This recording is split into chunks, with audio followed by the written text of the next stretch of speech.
All right. Good morning, everyone. Thanks for joining us. This is the online version of the two debrief meetings we're having today, November 15th. This is being recorded. It will be uploaded on YouTube after both meetings are concluded.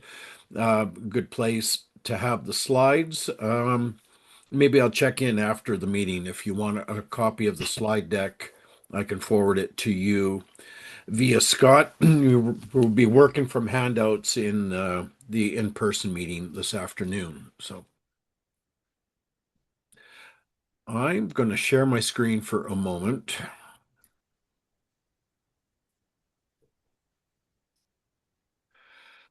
So today's agenda seems like a lot, but I think we'll get through some of these pretty quickly. I have an opening message. We'll hear from both the infantry and artillery commanders, Chris and Matt, look at the upcoming schedule, talk about ground tacticals, crossing the border, which has become a bit of a hot button topic for Canadians. We want to talk about what the role of staff is. There's seems to be efforts to drag us into a lot of things that are beyond the scope of our roles. So maybe it's time to properly define what our roles are. I want to talk about getting timely responses from units, the setup timing at events. When is it appropriate to arrive at the site and set up? You want to continue to talk about heat stress. We had a couple very hot events this summer, and I think our work and preparation paid off. We want to talk about combining groups and having optimal unit sizes for on field at events. We'll look ahead to the Officer NCO school for next year, our training goals for next year. I still going to keep harping on this succession planning. We want to introduce a topic. This has kind of cropped up a couple times this year, talking about harassment and ensuring that we have a safe community. And then fire drill at an event. And then Chris wants to test everyone around. Uh, is there scope for doing some training around how to interpret for the public? So I'm going to ask each of you to introduce yourself and your unit, talk about what your strength is, both on paper, but also typically what you bring out to an event, and then maybe a personal highlight from the season. So at this point, I'm going to stop screen sharing. I'm going to work around the Hollywood squares as I see them on my screen and begin with Ryan Moore. Hi, everyone. Ryan Moore, HMS Psyche. I command both the naval unit and the Royal Navy landing party, which participated in Fort Erie in August. And then a highlight for the season. My highlight for the season was marching my men to the wall of Fort Erie and then storming it. Yeah, it was awesome to see the Navy do that as they did back in 1814. So great stuff. Chris, I guess we can work through our staff as well. So Sorry, I was muted. Hi, I'm Chris. My unit is the British Battalion. And I'm going to save my highlights for my section, which is I think coming up in a couple slides. So thank you. all right, Mr. Kimber. Um, so I'm Jeff Kimber. As you all know, I'm the new Sergeant Major. So that's my unit is the staff. And I think for me, the highlight, well, was my first year doing the job. And honestly, I think my highlight was the amount of support that I got from people who've been around. So it felt like I was joining a community with arms open. So it was a very positive experience. Mr. Pandera, you're muted there still, Matt. Yeah, there we are. Yeah. Click at the bottom of the screen, not the top. Good morning, everybody. My apologies for not being able to come there in person today. I have a wicked cold, and I'm greedy, and I don't like to share. So, I'm the current artillery commander for the Royal Artillery and all artillery under the Crown Forces umbrella. I do have still had links to the HMS Nancy gun crew, which is pretty much almost defunct now. And highlights for me this past season was actually I really enjoyed a few of them, but actually I'll touch on Ryan Moore's thing. I was really happy to see some of our naval gunners actually faithfully turning out for drills and participating in the march on the fort. That was one of the highlights for me, believe it or not. That's it. Excellent. Kevin. Hi, I'm Kevin Walsh. I am with the Caldwell's Western Rangers. I'm here as a proxy for Patrick Doyle. I don't really have much highlight other than me going to Stony Creek with my son this year. I didn't participate in a lot of events this year. Okay. Always neat to see subsequent generations getting involved in the hobby. Scott Ball. I'm Scott. I'm the ADC. I guess my unit is the general. And the what a highlights. unit that is.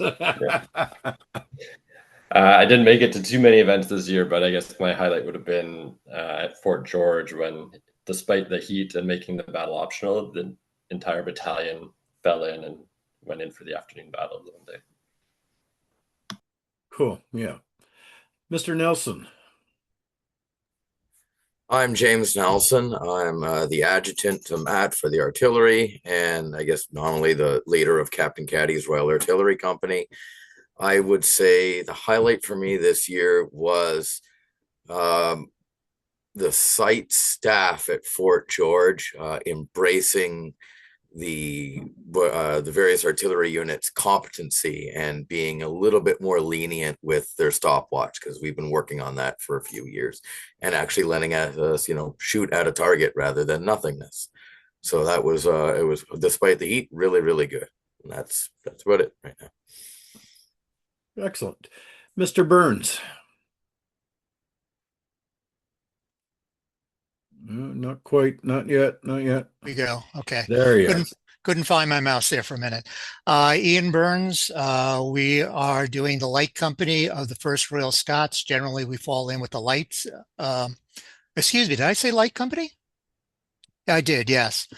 Yeah, we do center company for the 1st Royal Scots, normally falling in with the lights. The highlight for the year wasn't really a 1st Royal Scots event. It was our alternate impression of 42nd Royal Highland Regiment for Napoleonic, and that was for the 2nd year in a row. We took 2nd place in the black powder category at Military Through the Ages at Jamestown. Excellent. Michael. Hi, Michael McComas. Actually part of Ian's center company, Royal Scots, but we've been rebuilding the 4th here in New England. We've currently got 6 guys who are completely outfitted, and another 2 that are working on uniforms, and 2 associates who are fully kitted out. So I think our total strength is 10 plus 1 to staff. And we're working on getting more guys into the field. I think we had 3 at Sackett's Harbor, 5 at Waterloo. And I hope to pick an event to get all of our guys to in 2026. And just from the guys in New England, they wanted to extend their thanks for the Royal Scots Lights and everybody in Canada being so welcoming to us. The first event they went to, Matt Ducey was completely hooked, and it's like, how do we do more? 1812, and I said, pick an event, we'll go. My highlight for the year, I think, was seeing so many of you at Waterloo. Um, that was a lot of fun. Excellent. Well, thank you. I'm going to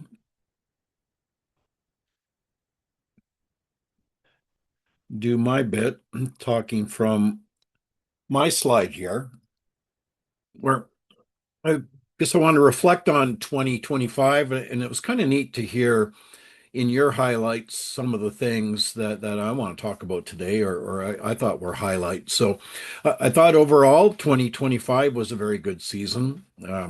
We did have some extreme heat events. Somehow I think this is something we're going to have to continue to deal with. Both Fort George and Fort Erie were extremely hot weekends. And I'm really pleased with how well everyone did.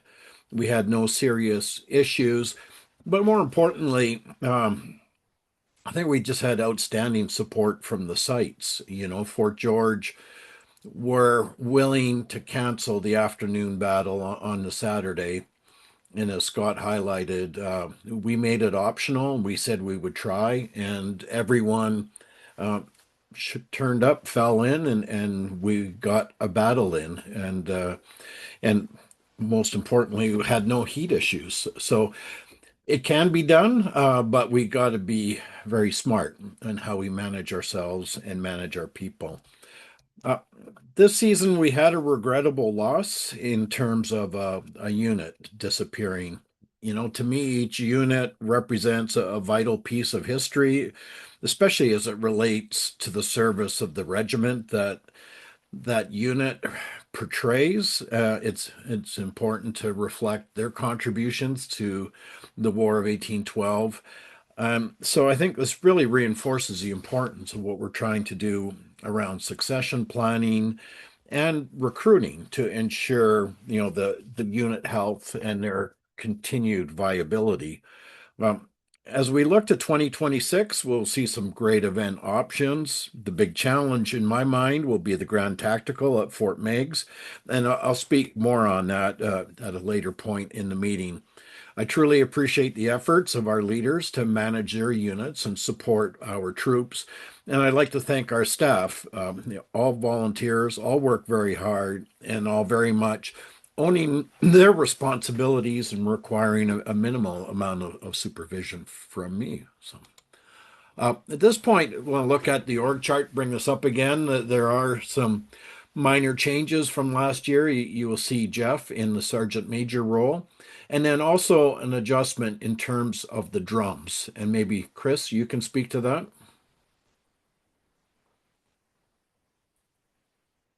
Yes, sorry. I am just responding to an email.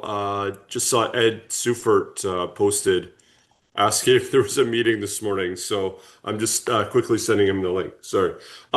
So yeah, the drum corps, as many of you know, lots of us were at Fort Erie and saw Ross Flowers' retirement at Fort Erie. So we are, of course, sad to see Ross go, but he's not going very far. He's still going to be connected with the drums. Um, but he's just retiring on field. He's, he can talk more about that, but basically he's feeling he needs to step back from his on-field role. Um, so I just wanted to highlight that box is blank for right now. I've had a ton of questions basically since Fort Erie on what's happening with the drum corps. Um, so roughly, Ross has sort of two separate uh, second in command people. So that's Tracy McDonnell, who you will, I'm sure, all recognize, and if you don't know, he's also doubles as my bugler. And then Shayna McKay, who you will all recognize, and she also doubles as my wife. So they're going to share the role of drum major for the 2026. As sort of a transition year, with the goal to have somebody permanent in that role for 2027. So it'll be a little bit of a transition year. It'll be a little bit of a figuring out things as we go along. But that's the rough plan for 2026. I'm happy to answer questions on that, or Ross will be at the the in-person meeting, but I'm happy to answer questions about that if we have questions at the end. And then also, Chris, as I understand it, the drum major, rather than that being a staff role, the drum major will be a unit commander for the drums, and we will regard the drums as an aspect of the infantry. Yes, thank you. So that was something I was supposed to talk about. And typically the drum major has been a staff position. So if you look back at the standing orders, I think last updated maybe a year and a half ago, it lists Ross Flowers under the staff organization. That's no longer going to be the case. So whoever takes over as drum major will effectively be in the same role as any other unit commander, but still rolling up to the adjutant and the sergeant major the same way it is now. All right, thank you. All right, at this point, I'm going to ask both Chris and Matt to share an update from their respective corps. So, Chris, we just had you talking. Why don't you keep rolling? So, All right, sounds good. I haven't muted yet. So, a few of the things that I really wanted to highlight, the notes that I had, have already been brought up. So I'm gonna gloss over them a little bit, but not to diminish their importance at all. And so, as several people have said, one of the highlights for me is was Fort George. And just the incredible staff that we work with at Fort George, and you know, especially those interns, they really step up at Fort George. But the highlight for me was Fort George was, I think, 2 weeks after we'd been at Waterloo. Um, and I think we really saw at Fort George not only the strength of our relationship with the sites, and that doesn't just go for Fort George, but it was highlighted there. We have an incredible relationship with the sites, but we also have an incredible command staff. And that filters down to unit commanders as well. So people that are willing to look after their own people, and really people that are willing to be flexible. I mean, the battles were changing daily, and that goes for our artillery, our friends in artillery as well, who are willing to be very flexible on the day and really change. And I think that's really highlights the strength of this organization that we have. And I know there are lots of other organizations out there that reenact, and they've got some incredible strength that we don't have, including, you know, things like numbers, right? I'm looking at the American Revolutionary War, right? They've got massive numbers out right now for their 250th events, but I think we can always be really proud of our sort of cohesiveness and our ability to really work together. So I thank you for that. As I just mentioned, a highlight for me this year was the incredible reception given to Ross Flowers and Steve Hartwick, as we sort of said a little bit of goodbyes to two of our friends who are not going far, but they are maybe changing a little bit their roles, and we'll maybe see them a little bit less on the field. And so that was a really a nice way for both those guys at Fort Erie. So thank you to everybody that was involved in that. And I still look forward to working with both those guys, and maybe in just a slightly different capacity.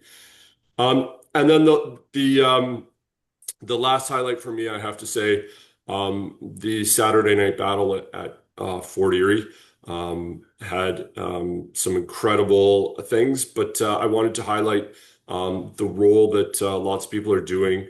I had a really good turnout at my light infantry school. I know lots of guys are really working hard to learn those bugle calls.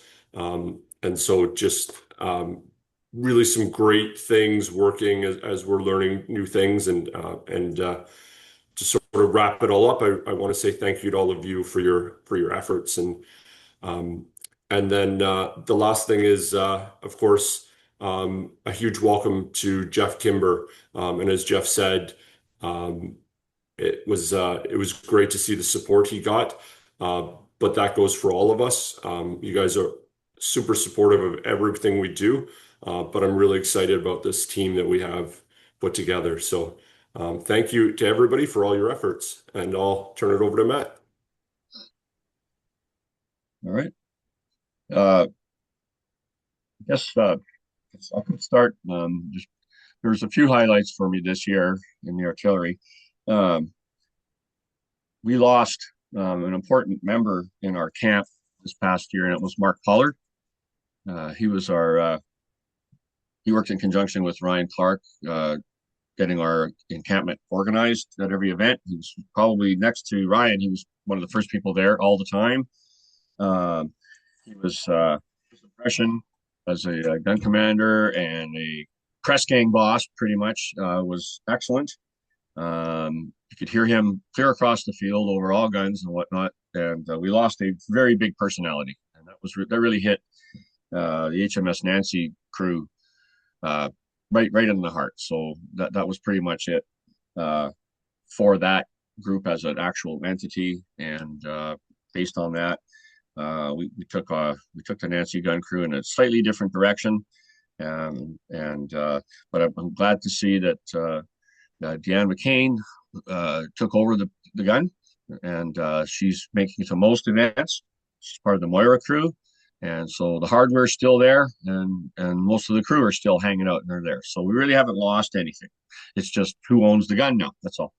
A fundamental difference between our camp and our actions on the field compared with infantry is pretty well known with this lineup in front of me here. But when the artillery gets together at any given weekend, we operate as one company. So any given weekend, we can be anywhere from 4 to 6 to 8 guns, and all those different units come together and work cohesively as one company on the field. So this is something we've had to do for always. Since I took over, that's been the main focus. So it's not a question of you're camping over there and you're camping over there, and we do things this way. We've got a cohesive system going now where everybody drills the same. We all drill together, and we achieve a really good impression because units are willing to make concessions now. They're willing to communicate with each other better, and I think this helps create a quality impression on the field. I think we found that something like having that kind of a bonding now going on has been very beneficial when it came to looking after people being affected by the heat. Our demographic in the gun crews is I think overall a little bit older, and regardless if uniforms are off and whatnot, we cannot get out from underneath the sunlight, and some of the dark uniforms are very strenuous. So this is an ongoing thing. So I really appreciate the fact that the Crown Forces has an active program. We're always thinking about that, the issue of the heat, especially at Fort Erie and at Fort George this year. I appreciated the fact that Fort George put the camp outside the fort because it was brutal inside. It was terrible. So we had basically very little in the way of injuries, disruptions from hostility between each other. Nothing I can report this past year, and the camaraderie's been really, really good. So, yeah. All right. Thank you, Matt. And welcome to Ed Suford, who snuck in as Matt was talking. So, Chris, can you walk us through the sneak peek at the 2026 schedule? Yeah, absolutely. So, couple things. So Tom's gonna introduce the April 11th and 12th, but there's a little preview that Fort George will be the site for the officer and NCO school. Longwood's a typical weekend, but we really want to highlight Fort Meigs next year. It's our Grand Tactical, and we'd really love to see everybody out. And the really nice thing about the way the schedule works out this week is there's 2 weeks between Fort Meigs and Stony Creek. So any of us in southwestern Ontario, hopefully we can make both those events. Quick reminder that there is no Fort George this year. They alternate years with Chrysler's Farm. So Chrysler's Farm is July 11th and 12th this year, and they've really been rebuilding the last few years. So it'd be great to see a really good turnout for Chrysler's Farm. Fort Erie, typical weekend after the August long weekend. And then we get into September, which is currently now the busiest month in the reenacting schedule, with 4 events in September. Now, I don't want to get too deep into this because I know that's going to be a little foreshadowing of what Tom's going to talk about. But people have come to us about trying to avoid event conflicts and that sort of thing.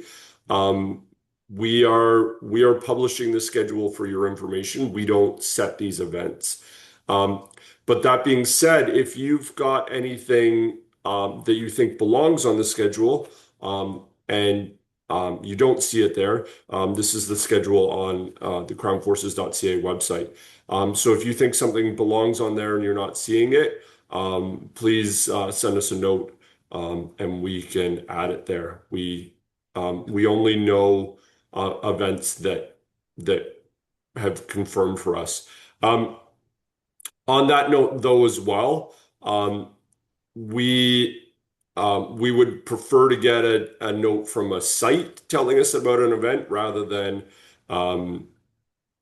we don't tend to just make conclusions. We don't just assume 40 years is going to be the same weekend they always are, right? We would rather confirm with the site. But if there's anything missing, please reach out to us. And then the last one, I heard recently, I got an email from some people at Genesee County Village. They're looking to add an event. They want to rebuild their 1812 event. But they said they've been in contact with several units. So I'm just curious if there's anybody here that they have reached out to or anybody that's been in contact with them.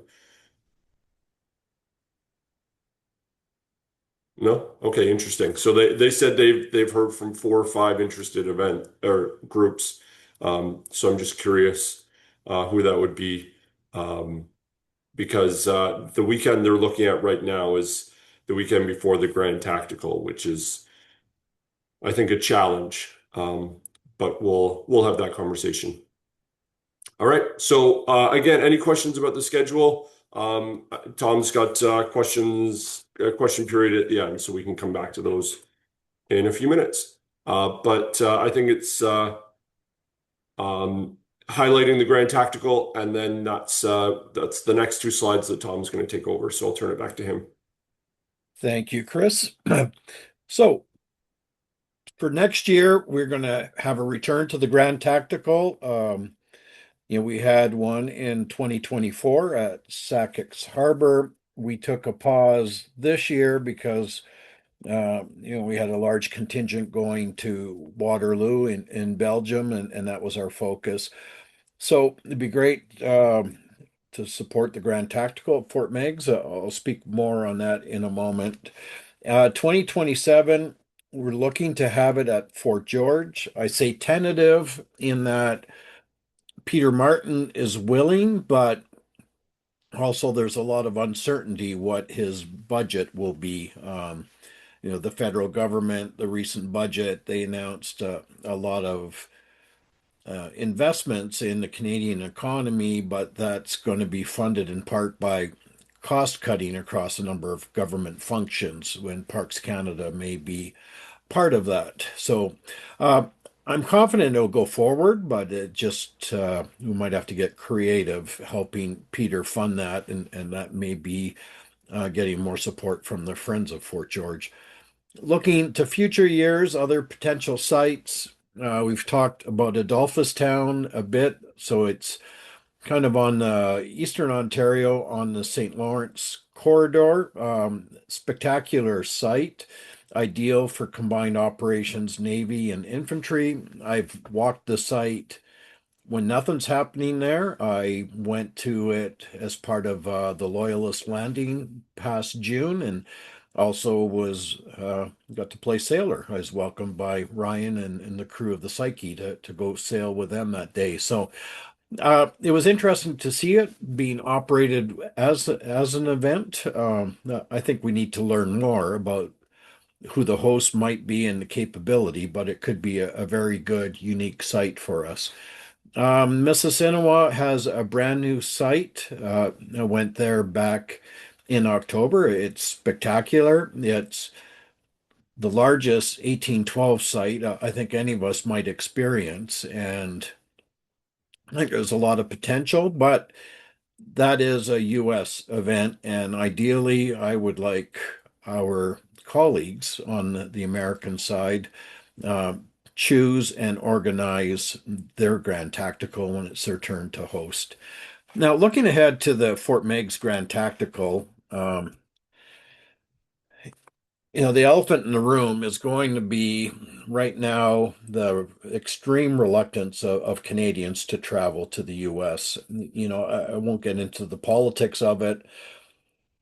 I went to Fort Meigs back in May, wanting to talk to the people from the site and the local volunteer organization that would be hosting the Grand Tactical and asking them about the viability of having it, given the border reluctance right now. But once I got there, once I felt the warmth of the local community, of the American reenactors, the site, I just seemed to me we had to find a way to do it. And, for Fort Meigs, we had a pretty good British line, 20 muskets or so, which is larger than most years. And so we decided even if it's not quite the scale we're used to, we have to try to have the Grand Tactical next year. So plans are going forward.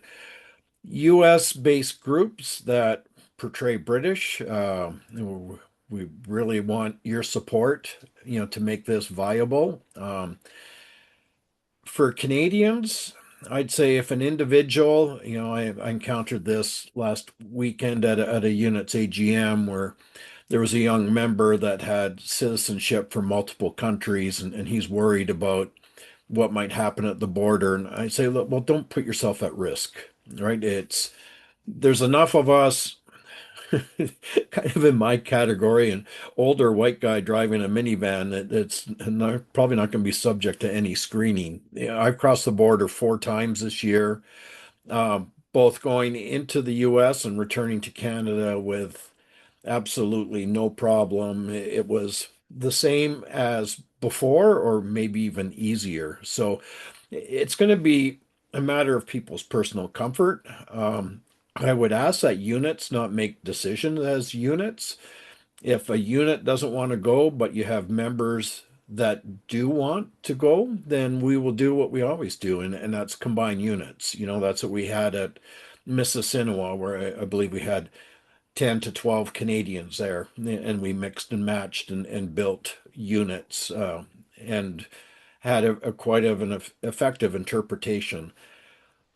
I get my mindset is that you know reenacting is a community, and I think that's what I really value about this. The friendships I have with both the Canadians and the Americans, and I think it's remarkable the what we put together as a whole bunch of independent groups in terms of a public spectacle. It's just kind of mind-boggling, and I think it would just be a shame that we let politics interfere with our community.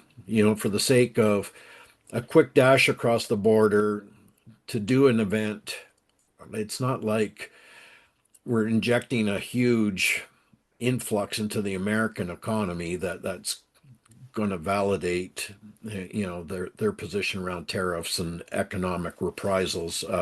I think it's for me. I'm going because I think it's important to sustain our hobby. So that's where I am on that. I want to talk about staff. We had this nice photo from the change of command dinner, but it was missing Jeff, so I found a way to kind of insert him there. So this gives me an opportunity to talk about the role of staff.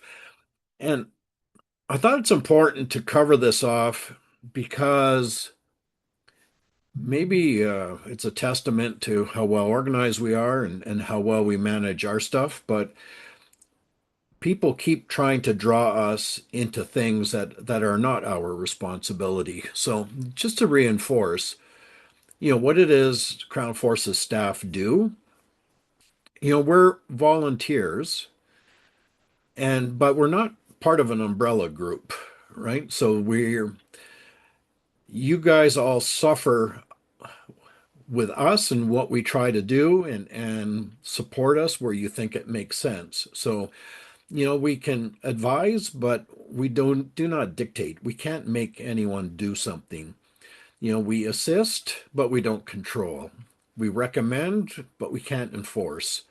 We do research, we offer insights and create opportunities for improvement, like in regards to safety and training. We'll help sites with event organization, give them insights and our perspective. We'll evaluate site capability, just like I was talking about with Adolphus Town. What is the site? Who is the host committee? Are they able to host an event? And then we liaise with the U.S. Command and Crown Forces Naval Establishment. Things we do not do, we do not manage the merchants. We have enough to do with our own units.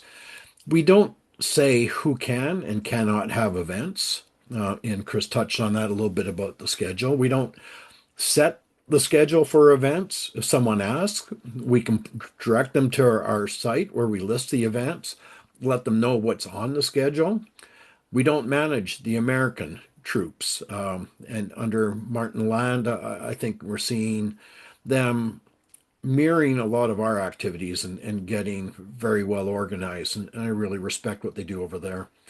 We don't discipline any individual. If there's a concern, it's up to the unit to do that. And we don't manage the affairs of any group. And we don't do political advocacy. This came up with the stuff with the Second Sons filming videos at Queenston Heights and Fort Erie, where in consultation with Niagara Parks Commission, who do manage those sites, we put out a statement because people were clamoring for us to say something. And I got an email where someone was profoundly disappointed in my lack of taking a strong stand. Well, I know from members of our community who get involved combating ultra right wing people online. It's frightening stuff. They told me they get a direct message with a picture of their home and someone saying, we know where you live. Like there's a limit to what we can and will do, especially as volunteers, right? And I just thought it was important that we make clear what the staff do and what we don't do. If there's any questions around that, I'd certainly open that up to discussion.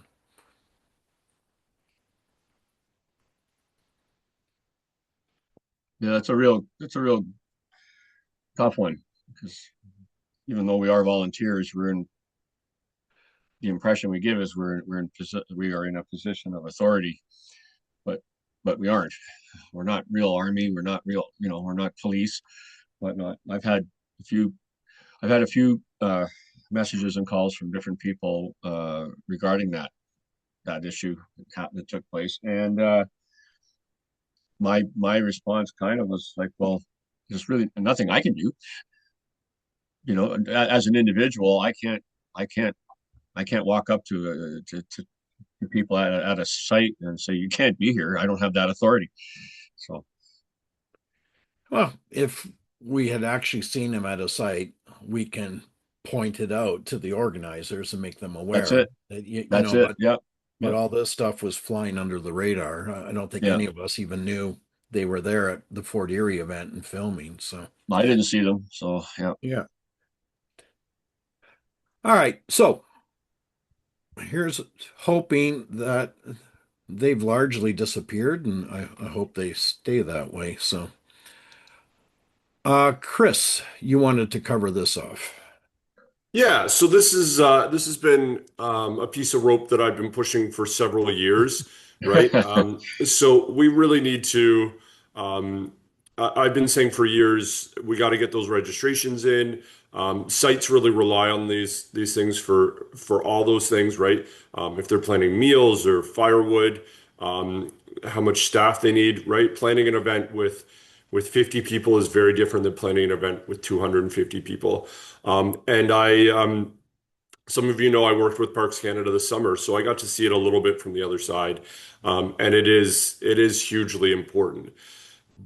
But all that being said, I asked Tom to put this slide on today because I feel like this year the unit commanders have really made a strong effort to get those registrations in and to get the information not just to sites but to us as well.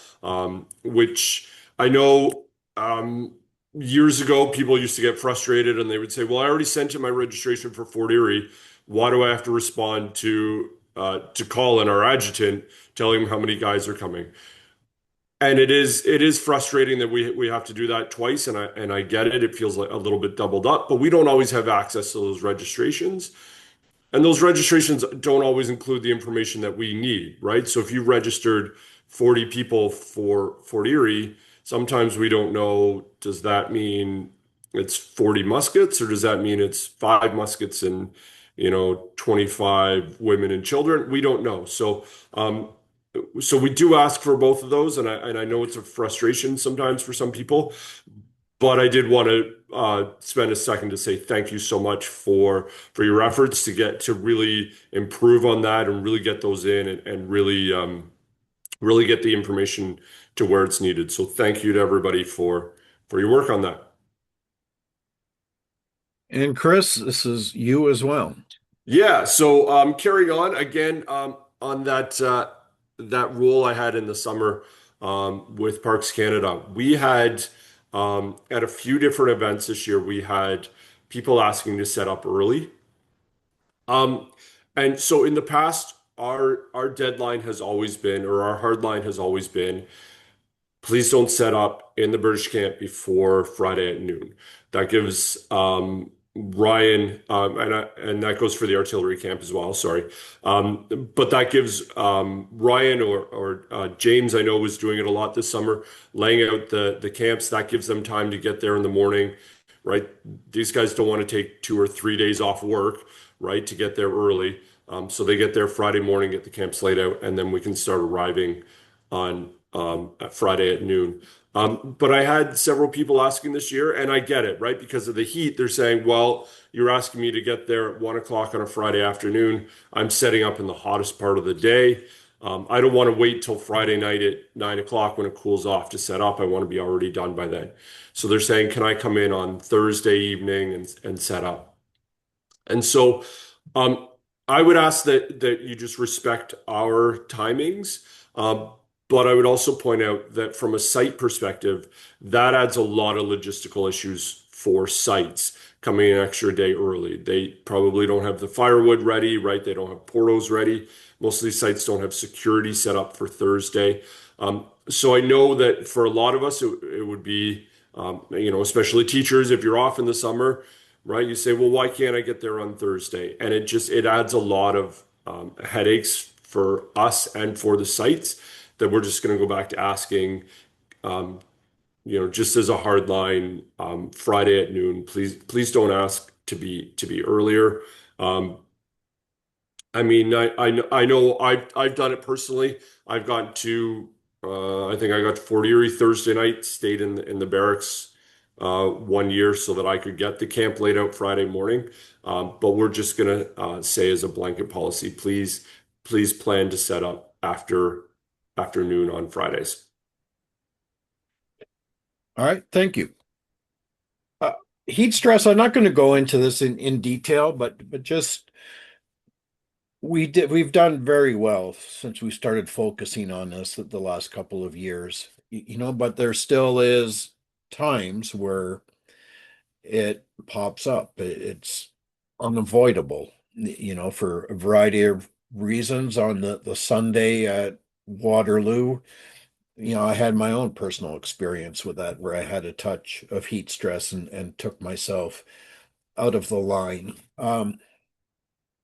But I guess it really came home at Mississinawa where it was warm, characteristically warm for October. It was a lot like this picture, not a cloud in the sky, so unrelenting sun. But it wasn't what I'd characterize as an extreme heat event, but still we had a number of people fall out and one needing some medical attention. And it struck me that these were units that we don't often see. So it's, I think, important that we continue to reinforce this.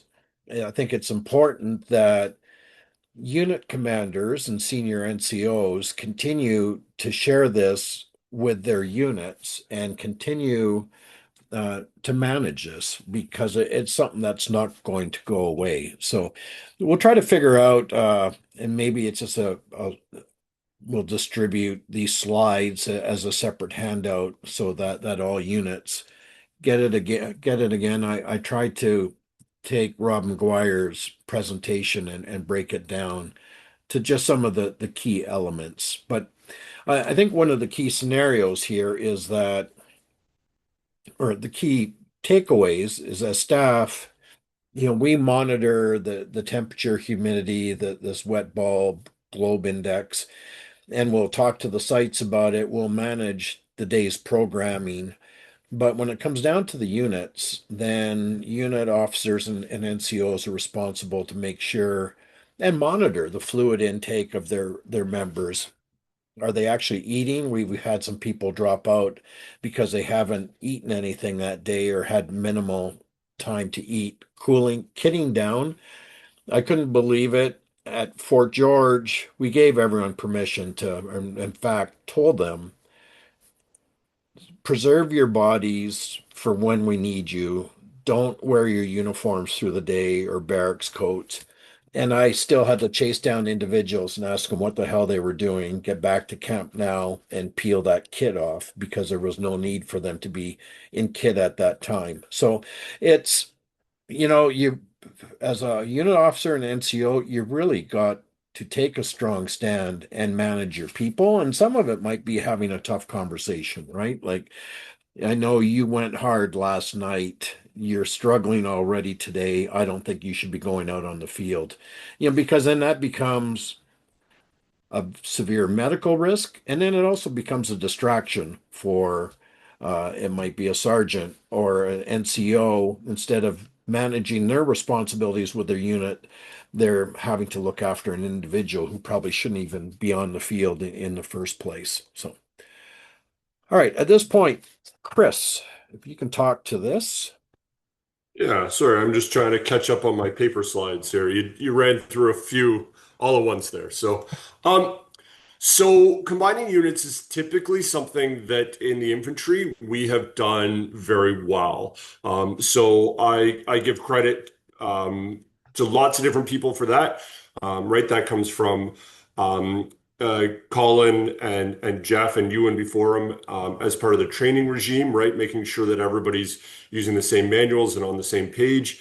But that comes that's unit commanders being willing to work with different people, and then all the way down to the individual men and women, people carrying muskets, willing to fall in with somebody maybe that they don't know and that sort of thing. And so I really appreciate our ability to sort of mix and match there and combine units.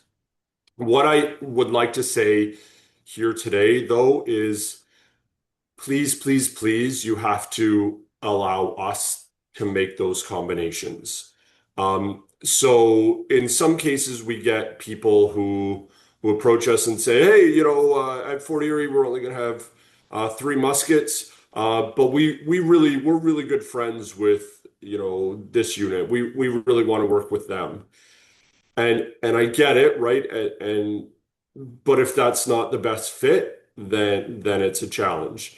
And then the other side, which we've seen a little bit more this year, is, well, I don't want to work with them, or I don't like them, or I don't get along, or I don't like his style or her style of command. And the analogy I keep using is as we end up, it's like the wedding table seating plan, right? We're going, well, we can't put Aunt Bertha next to, Cousin Freddie because they don't get along. We can't put this. And we end up spending way more of our energy than is reasonable trying to fit together groups that work well together and with each other. Um, so I would say, please allow us to make the combinations that work best for the battalion, right? If there's two groups with four muskets, it makes sense to put them together into a group of eight, even if they're not best of friends. And remember, we're not asking you to camp together and mess together and be best of friends. We're just asking you to work together, and everybody's working from the same manual. So we'd really appreciate you letting us do that. And further to that, from Colin's perspective, he was saying the other day, and he'll be at the in-person meeting, he can speak to this. Sometimes we'll get really confusing returns on a Saturday morning. We'll see. Uh, I'll use the 89th because I'm not offending anybody anymore. The 89th has seven muskets. Well, do the 89th have seven muskets, or are they already combining with another unit and they've already decided to make that? And then we start saying, well, but do they actually have seven, or have they already included this other unit that we have a return for? So again, just let us make those decisions, please. And it's going to be a lot easier on us. Now, all that being said, we're going to come to another difficult topic in a few minutes. So I will say, if there are huge challenges beyond just what I don't like this person's style, but if there are actual huge challenges with a unit commander or working with somebody else, one of those things Tom said is we are happy to advise. Um, we are happy to be part of a conversation or foster that conversation. So if you would like us to help, we are happy to do that, but that's not going to be us dictating, right? We're not going to go to a unit commander and say, well, you have to do it this way because these people don't like it, right? That's not our role. But if you would like to approach that unit commander, we're happy to help be part of that conversation. So I hope that makes sense, right? I'm really just asking you to make our lives easier by allowing us to make the combinations that fit best for the overall battalion. Thanks, Chris. This is all about optimal size. We have an officer and four muskets. That's very hard to accommodate in the line. If we can have units that are 10 to 12 muskets, it makes it so much more an effective interpretation. It allows us to move units far more effectively on the field during a battle scenario. So it's really important that we do this. And I think it's worked extremely well. Just it was a couple of points to reinforce here. And then the other thing is units will know in advance what they're saying in their returns. If you're a unit commander and you're saying that you're going to have two or three muskets, then I don't think that unit commander should show up as an officer, and that's um, the only role they can portray. I know back in my time as a unit commander, if we didn't have enough muskets, I expected to be combined, and I'd carry a musket myself. So we can't have three combined units and then six officers managing them. So I think we got to be practical in our approach around these things sometimes too. So, all right. Officer NCO school, you saw it on the schedule. We're going to return to Fort George in Niagara on the Lake. The part of the benefit there is we do have access to a lot more barrack space. So we'll look to have the school on the 11th and then open the site up for unit drills or more drill on the Sunday. So then looking ahead to next season, I'm going to ask both Chris and Matt or representatives of their organizations to talk about the training goals for next season. So why don't we start with the artillery? Alrighty. One thing that I did approach Peter Martin last year regarding, or the year before, I guess, about our NCO school at George is what would the chances be for artillery groups to come down and use some of the artillery they have on site there? They got all kinds of nice guns. They're owned by the province, and that means they're everybody's. So I approached them, and apparently their lab did not pass an inspection or something. They hadn't actually used any guns on that site for about 5 years. Excuse me. So I said, well, can we bring our own powder then and stuff? They said, no, you have to use our forms and they have to be done. So there were a lot of hurdles that we couldn't get over. So I'd sort of be asking about that again. I think I heard that their lab is up and running again. And because we never get a good showing of artillery units coming to any school, because they don't want to haul their trailer and all their equipment and everything like that, just to be able to have it in a field and not fire or fire 1 or 2 rounds. It's a big expense. So if something like Fort George could say, yeah, we can supply a 3-pound gun with powder, or you guys bring your own powder and we'll have the forms ready and stuff, and you can roll around here. This is one question I have that I would like to get some sort of an answer back. And then if I can say to gun crews, look, come on down. You don't have to bring your equipment. Fort George is supplying the equipment. Even if they have one of their own staff there with us, that's fine. And we can go through all the motions, and we might get more than 6 people out on any given weekend. So that was the one thing. That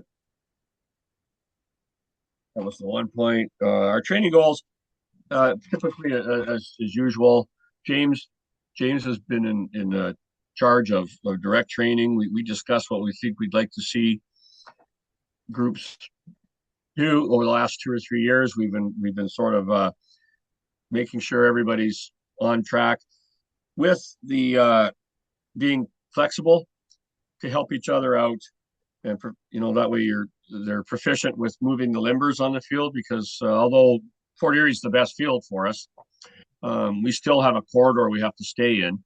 And if you've got 4 guns on one side of the field in there, all with limbers and moving around, we want to make sure that they're all doing it proficiently. So I know that James and Rick have been very good at working with that. And I was able to get a couple other people like Mike Robertson to adopt from a Navy impression into a Royal Artillery impression. So he's a corporal for us.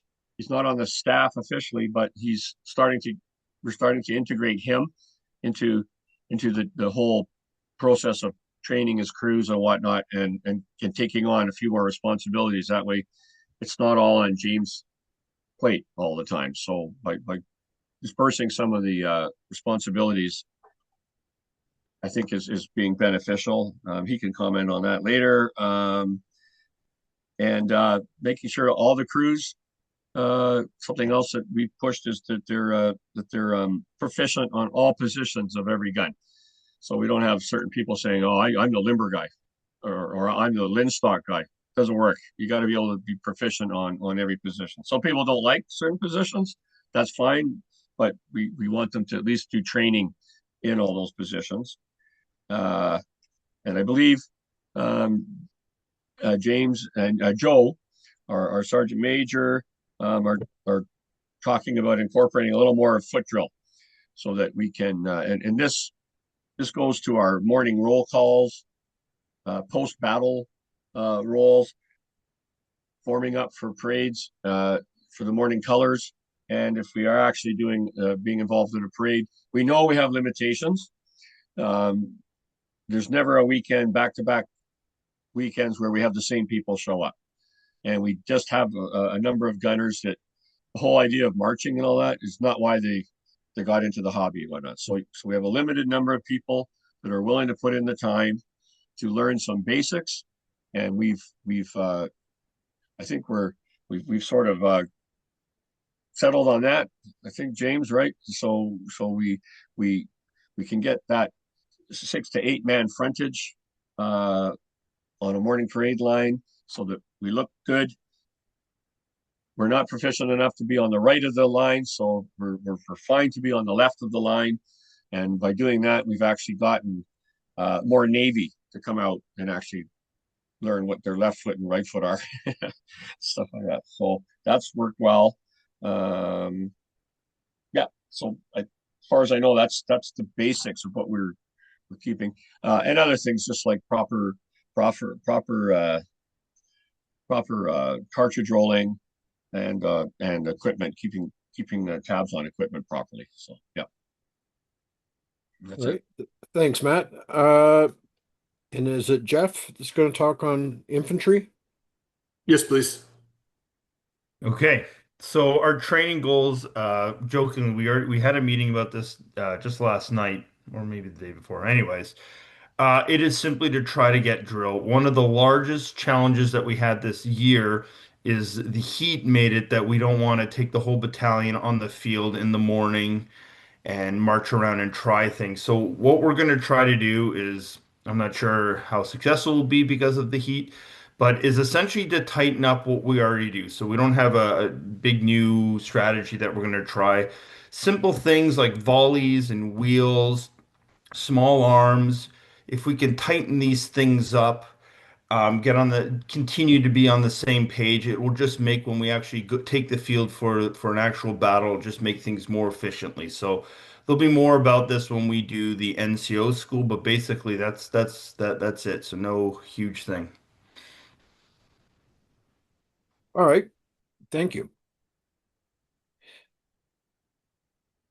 And then also it might be the time of year you try stuff, right? More battalion level drills early in the season when the weather's more comfortable. Longwoods, generally we've tried that. So very much have to adapt.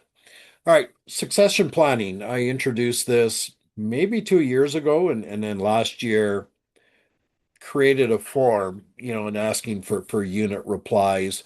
And so I think when you look at for who is on a succession plan within a unit, who is your next NCO, who is your next unit commander, uh, the one thing I really wanted to reinforce, it's not about seniority, like who's been in the unit longest, they're next up. You should have an eye towards, do they have the necessary skills? Do they have the will to do that role? As you can all relate, it's a lot more work and responsibility stepping into a leadership role.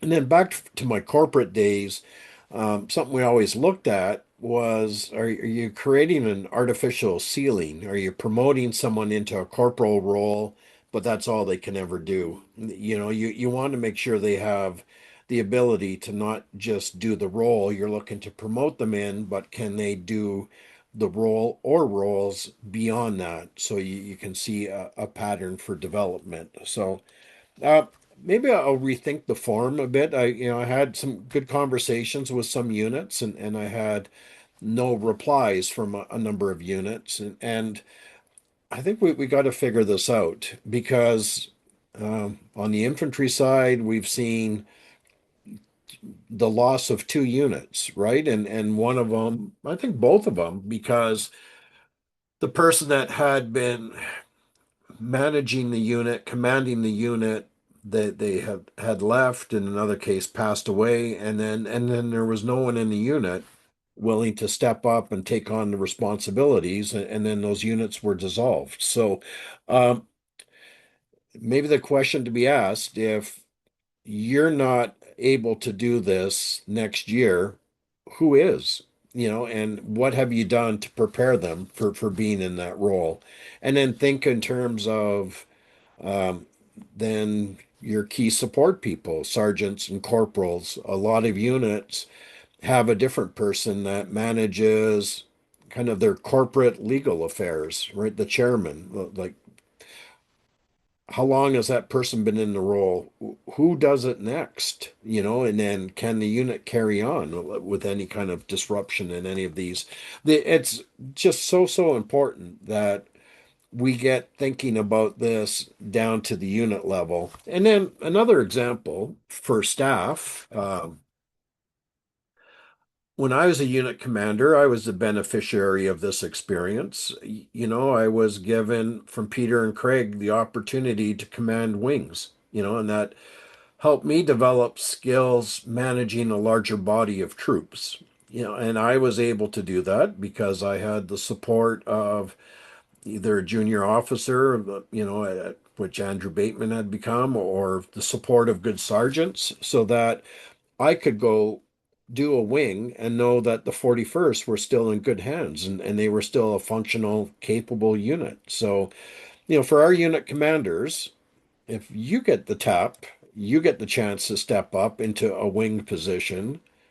Is your next in command capable of managing that? And then, what do we have to do to help build that skill set, to ensure that when given that opportunity, that they can excel in it? So more work to be done here. I think it's important work, and this ensures the long-term viability of our hobby. So we've toyed with this over the years as staff. Do we do something around this? And then there was a couple of concerns voiced this season, and we thought, all right, it is time to talk about this, because harassment is not just a concern in workplaces, it also applies to volunteer organizations and various places where people come together. Uh, and I'll say this over and over again, we're a community, but we have to ensure that it's a safe community where everyone's comfortable participating and continuing to come out. So, what is harassment? It's unwelcome behavior that can humiliate, offend people, or creates a hostile environment in general. It's a serious form of discrimination, and a single severe incident can constitute harassment. Uh, there's legal implications with harassment, so we have to be very conscious of this. And it's not limited to comments or actions of a sexual nature, and it can come from anyone. Anyone in camp, anyone in a unit. It could come from a member of the public. So examples of this are verbal insults, offensive jokes, name calling, physical contact that's unwanted or inappropriate, exclusion, intimidation, or cyberbullying. So I think I've been caught in this, maybe cracking an inappropriate joke and not realizing who was around. And then even styles of command. I look to the modern army. Long gone is the drill sergeant nose to nose with someone screaming in their face. That's not acceptable behavior in the modern army, and that's not acceptable behavior in our society. So, when I've done this in a corporate setting, I used to say, think about your actions, what you're saying, what you're doing, how that would look as a headline, or what would your grandmother think about you doing that? Or in this day and age, what if someone was filming you and posting that on TikTok or Twitter, and all of a sudden you go viral for something you were doing? So, you know, think about and filter your actions. Um, Touching doesn't have to be sexual in nature, right? And what you think is casual or not much of something might be very offensive to an individual. So we're looking at training programs and how we can bring this to the broader hobby. We just thought we'd introduce the concept today, just really to protect and preserve, the strong community that we have that I think we all value so much. So, Chris, you wanted to speak to this? Yeah, so lightening the mood maybe a little bit. So again, in my role as Parks Canada employee this past summer, I had to do what they call interp training. And I know that there are a lot of people in this room and in our hobby that have done exactly that in the past. But it got me thinking about um, 25 years ago, maybe when I started reenacting, however long ago that was. Um, and just, when we start reenacting, and the idea is, I'm trying to get my kit together and I'm trying to learn my drill and all these sorts of things. And then, your second event, you're sitting at the campfire and somebody comes around and asks you a question, or a member of the public walks by and you go, I don't know what to say. I don't know how to, we've all seen it. A member of the public asks a question and 45 minutes later, the reenactor's still talking about their lace distinction and the person's melting, right? And so I am just wondering if there's any interest. There's a lot of strength already in our hobby, and in the sites we work with. There's a lot of people that are very, very good at talking to the public and interpreting for the public.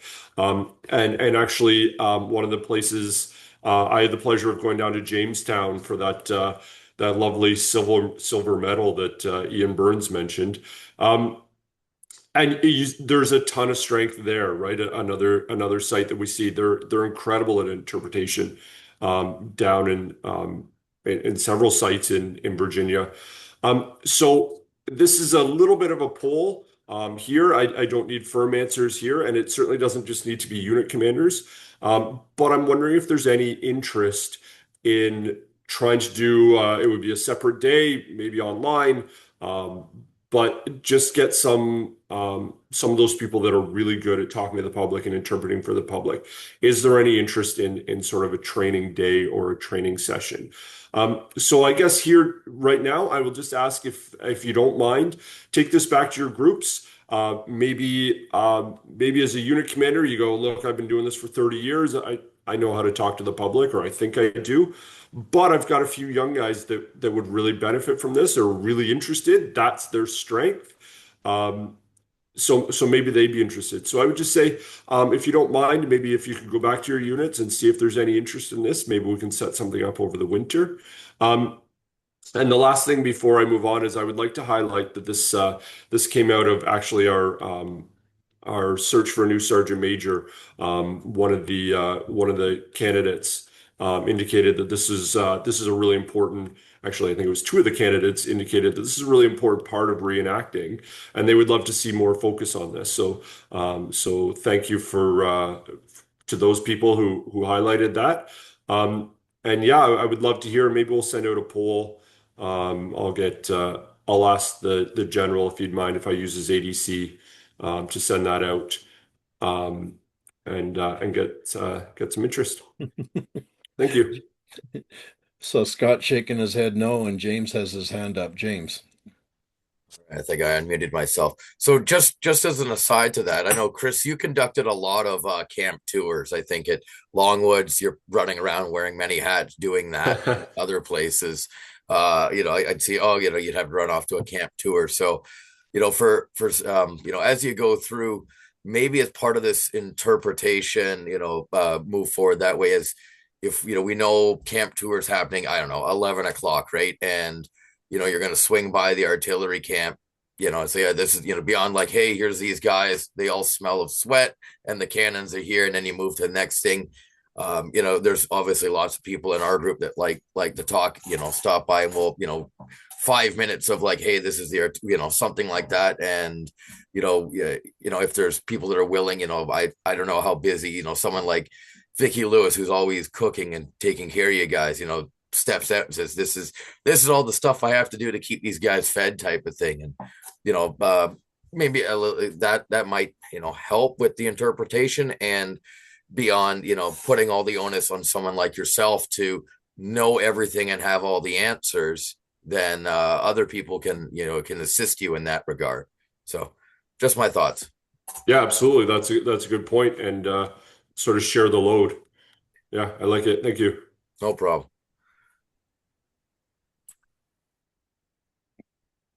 Chris, I'm going to ask you to continue speaking to this next slide. Yeah, so I saw a couple of messages in the chat, so I'll come back and make some notes on those when we get back. So just quickly on a fire drill, some of you know, I hope most of you know, we had a fire drill planned for Fort George this year. I think the last one we did was maybe pre-COVID at Fort Erie. So once we were sort of getting back into the swing of things after the pandemic, we sort of said this is an important part of our safety, so we need to add it. And then Fort George Saturday morning, we said, okay, also a part of our safety is not burning our guys out with a fire drill when it's already way too hot. So we still think this is hugely important, but we think we'll try for Longwoods next year, where hopefully the weather is a little more cooperative. And also that means that because that's really our first event of the season. I know there were other things on the schedule, but for most of us, that's our first event of the season. We'll be relying a lot on the units to make sure that everybody knows exactly what's supposed to happen, and where they're supposed to be, and where their alarm posts are, and all that sort of thing in advance of Longwoods. We will also, this will not be an extensive topic, but we'll review some things with at the NCO training on just sort of expectations and that sort of thing, and some suggestions for some ideas that came out of the last one, even though it was a few years ago. So that's on the schedule for Longwoods right now. James, is that a new hand raise? Yeah, that's me again. Same one. So I know you guys have at least one air horn in the infantry camp. Should there be a fire thing? Yeah, I think it was like 3 blasts, if I'm not mistaken, is the fire, the call or whatever. It made sense that, like the staff of the artillery have something to make, 3 blasts. So we have one in our camp as well. So we can mirror you guys. So we're not running to you to yell fire. We can take care of it, especially with the amount of powder that happens to be in our camp. There's that, absolutely. So to reiterate, there's the bell, and then partly what helps distinguish a drill from a real emergency event is the use of air horns as well. So, all right, I turned to AI to try to create another graphic, maybe a little bit better, but still pretty horrific. So that kind of reinforces my opinion of AI. But leaders lead. I keep harping this one. I think we've done a good job, but everyone should constantly look for opportunities for improvement, right?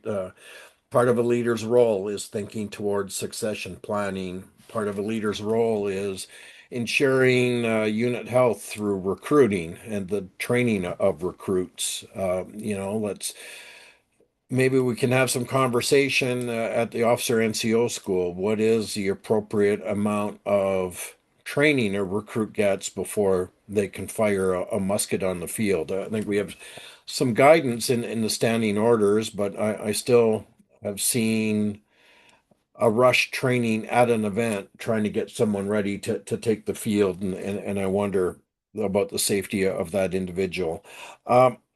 So leaders lead, and that is shows up with heat stress, and then maybe having some tough conversations there. It also around um, intoxicants, right? If you've seen someone drinking or using a cannabis product during the day, then they're not safe to go on the field, then you have to manage that. We can't know. We're not all seeing, all knowing. This is unit commands have to manage this stuff. And then also, you manage the decorum of your troops at events. And we talked a little bit about a grooming standard in the spring, and then the conversation was really that is the units should set standards for the quality of the kit and the appearance of their people. Um, I it's kind of a funny, I think this was an eBay commercial talking about, cool stuff guys found on eBay and using it at a reenactment. But, we form in the street, we have inspections in the street.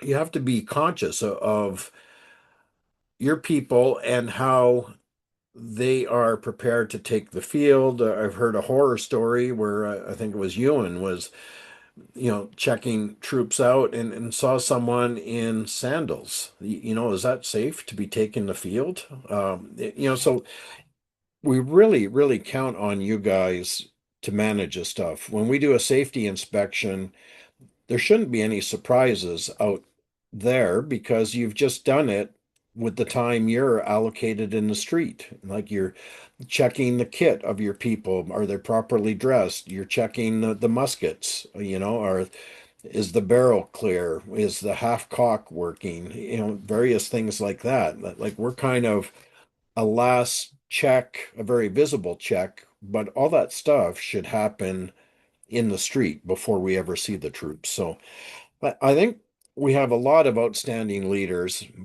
officers, NCOs, and I think we just have to constantly put more tools in their toolkit and then reinforce their importance at the events. And then hopefully there's some useful information here. It wasn't too preachy, but it's an opportunity to talk about the things that were really good. There was a lot of them, but also highlight areas where there's an opportunity for improvement. So, uh, as we wrap this up, I'll open it up to other comments, observations, things people might want to share, and then we'll close the meeting. Well, I guess what I could add is for you touch on heat stress and stuff. We try to have extra bottles of water, jugs of water in our limbers for the hot days, and it's for anybody.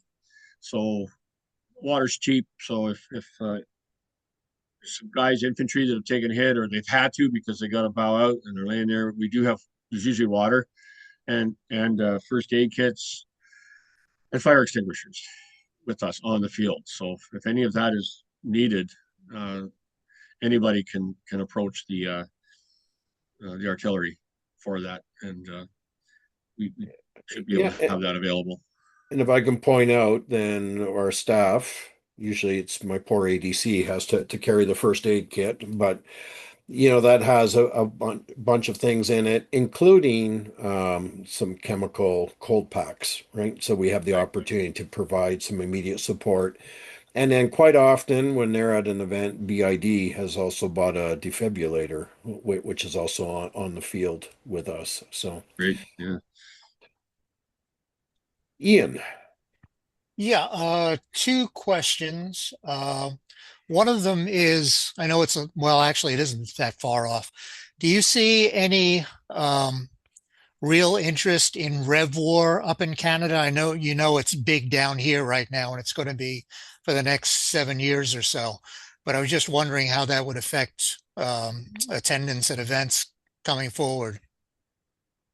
This is my perspective. There are a couple big Rev War groups that are Canadian based, and some of those guys cross over, but I think by and large, most of the 1812 community just do 1812, so I don't anticipate that having a negative impact at our attendance at events. Okay. The second thing is, and this is probably impossible to do, when you're talking about combining units, I know the registrations come in and there's numbers there that are very rarely met when it comes to an event. But if it looks like two units are going to be working together, if they could know about it before the event so they could work out a command structure instead of, as you said, having 3 officers and 2 guys for them to order around. Again, I don't know how possible that is, but it would really help on the lower end of the scale. Good feedback. I think that's something we can try to do. I think it's dependent on the accuracy of the returns that we get. You know, and then there are a lot of weather forecast reenactors, right? It looks like a unit's going to have 14 or 16 muskets, and then all of a sudden the forecast doesn't look favorable and they turn up with 6. So Yeah, if I could just jump in, Tom. So our standard cadence is Sunday or Monday. Colin sends out the request for final numbers, and we ask for that. And I think pretty well universally have had that by Wednesday. Um, so we start having those conversations on Wednesday, but we have been burned in the past by making those decisions and then going, oh, well, that didn't work. And so unfortunately, in a lot of cases, it has to be Saturday morning when we make the final decision. But I mean, maybe we can, at the very least, we could say, um, we've got 4 and 4 here, and send an email out. Our plan is to do this, with the knowledge that things have to change sometimes, but at the very least, maybe we can give those guys a heads up. Because I mean, if units are going to have, if we've got 2 units with 4 and we want to put them together, chances are they're going to show up with 3 or 4, right? It's when our units say, I'm going to have 14 and they come with 10. Well, you're still standing on your own, right? But yeah, we can certainly work on that from our end to at least try to give groups a heads up. or point to the likelihood, right? There's a good chance, hey, you two, we're good chance we're going to combine your units. If that does happen, have some contingency plans for what roles you're going to play. All right, anything else? Yes, Yes. Tom. Sorry, I can't raise my hand. I can't find the button on the Zoom. Um, uh, the fourth, we're just getting spun up. Really, if there was one event that I could push as a maximum effort event, what would your recommendation be? And unfortunately, the GT in Fort Meigs is like a 14-hour drive for us, so that one's not likely to happen. But something in Eastern Ontario is probably more doable. If your guys have never been, then Fort Erie is always the crowd pleaser. That's the event units aspire to go to. So Okay. Yeah, Well, and also on that I note, Chrysler's Farm is a beautiful site too. So, and and my that might be a little bit closer for your people. Um, yeah, it'd be a nice one.